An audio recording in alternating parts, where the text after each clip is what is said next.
Hello बच्चों, let's read this question. The question says which of the following is attacking species in conversion from Y to P?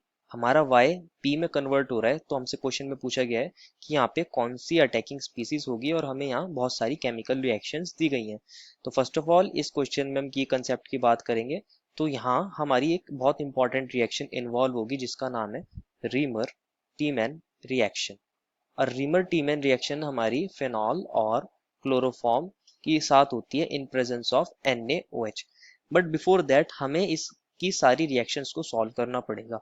तो हम first reaction की बात करते हैं। हमारा दिया है बेंजीन, जिसकी रिएक्शन हम करा रहे हैं CH3 CH2 CH2 और सी। बच्चों ये कौन सी रिएक्शन है? ये एक इलेक्ट्रोफिलिक सब्स्टिट्यूशन रिएक्शन है। और इलेक्ट्रोफिलिक सब्स्टिट्यूशन रिएक्शन के अंदर भी हमारी फ्रीडल क्राफ्ट एल्काइलेशन रिएक्शन है और यहाँ हमें मिल जाएगा क्यूमीन। इसका नाम होता है क्यूमीन। क्वेश्चन ने इसको बोला है एक्स, तो हम भी इसको बोलेंगे एक्स। एक्स की रिएक्शन O2 और HNU के साथ करा रहे हैं और हाइड्रोलिसिस भी करा रहे हैं, तो हमें मिलता है Z एंड Y। तो हम यहाँ लिख सकते हैं O2 HNU और साथ में इसको हाइड्रोलिसिस भी करा रहे हैं। तो बच्चों जब हम इसको O2 HNU से ट्रीट कराते हैं और हाइड्रोलिसिस कराते हैं तो हमारे पास दो कंपाउंड बनते हैं।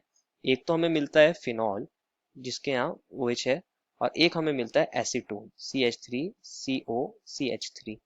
क्वेश्चन ने हम दो कंपाउंड बोले हैं Z एंड Y, लेकिन Z की खास बात क्या है कि वो एक Cl2OH नेगेटिव के साथ ट्रीट हो रहा है, मतलब वो एक हेलोफॉर्म टेस्ट दे रहा है, क्लोरोफॉर्म टेस्ट दे रहा है।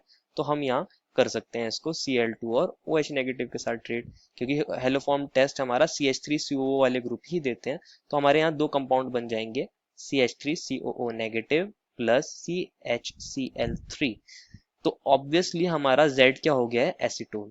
साथ ही हमें कहा है कि जब हम इसको हम Cl2OH नेगेटिव के साथ ट्रीट कराते हैं तो हमें मिलता है W एंड CH3COO नेगेटिव। हमें मिला है CHCl3 एंड COH3COO नेगेटिव। तो हमारा W कौन हो गया है? हमारा क्लोरोफॉर्म।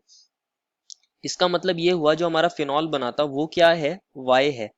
अब सेकंड पार्ट में क्या कह रहा है कि Y की रिएक्शन हम करा रहे हैं W और OH नेगेटिव के साथ, जिसमें हम P की फॉर्म में जा रहे हैं। तो हमारा Y क्या बना था? फिनॉल है। इसको मैं लिख सकता हूँ बेंजीन के ऊपर OH। ये हमारा Y है। अभी हमने देख लिया है कि W कौन है हमारा? W is equal to CHCl3 chloroform, और साथ में लिया गया है OH नेगेटिव। यही रिएक्शन हमारी बहुत फेमस रिएक्शन है और इस रिएक्शन का नाम रीमर टीमैन रिएक्शन है। रीमन टीमैन रिएक्शन की खास बात ये होती है कि इसके अंदर हमारा जो प्रोडक्ट है ऑर्थो एंड पैरासैलिसल्डिहाइड बनता है, लेकिन ऑर्थो वाला मेजर बनता है। तो मैं इसको यहाँ ऐसे लिख सकता हूँ, ये हमारा OH है एंड CHO ये मेजर प्रोडक्ट होता है। मैं इसको लिख रहा हूँ सैलिसल्डिहाइड, इसको सैलिसल्डिहाइड बोलते हैं। इस रिएक्शन के अंदर हमारा डाइक्लोरोकार्बिन इंटरमीडिएट बनता है। मैं आपको बताता हूँ कैसे। डाइक्लोरोकार्बिन इंटरमीडिएट कुछ इस तरह से बनता है कि जो हमारा CHCl3 के अंदर ये CH बॉन्ड है, ये अपना H प्लस को डोनेट कर देता है क्योंकि हमारे पास बेसिक मीडियम है। ये हमारा OH नेगेटिव है। ये OH नेगेटिव क्या करेगा? इस H को लेगा, ये अपने दोनों इलेक्ट्रॉन यहाँ दे जाएगा। तो हमें क्या मिलेगा? ClC, ये रहा एक Cl और थर्ड Cl, और यहाँ आ जाएगा नेगेटिव चार्ज। अब क्या होगा? ये Cl नेगेटिव की फॉर्म में यहाँ से निकल जाएगा, तो हमें मिलेगा Cl, और ये C से अटैच्ड है एक Cl, ये रहा, और इसके पास दो इलेक्ट्रॉन। ये हमारा डाइक्लोरोकार्बिन इंटरमीडिएट है। मैं इसका यहाँ नेम लिख देता हूँ, डाइक्लोरोकार्बिन इंटरमीडिएट।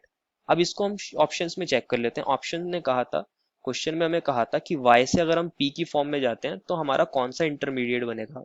ये हमारा क्या हो गया? इसका लिटिल बिट मैकेनिज्म। मैं इसको ऐसे यहाँ दिखा रहा हूँ, चेक कर लेते हैं। हमारा ऑप्शन ए के अंदर डाइक्लोरोकार्बिन इंटरमीडिएट है, लेकिन हमारे ऑप्शन बी के अंदर डाइक्लोरो नहीं है, यहाँ दो क्लोरीन नहीं है।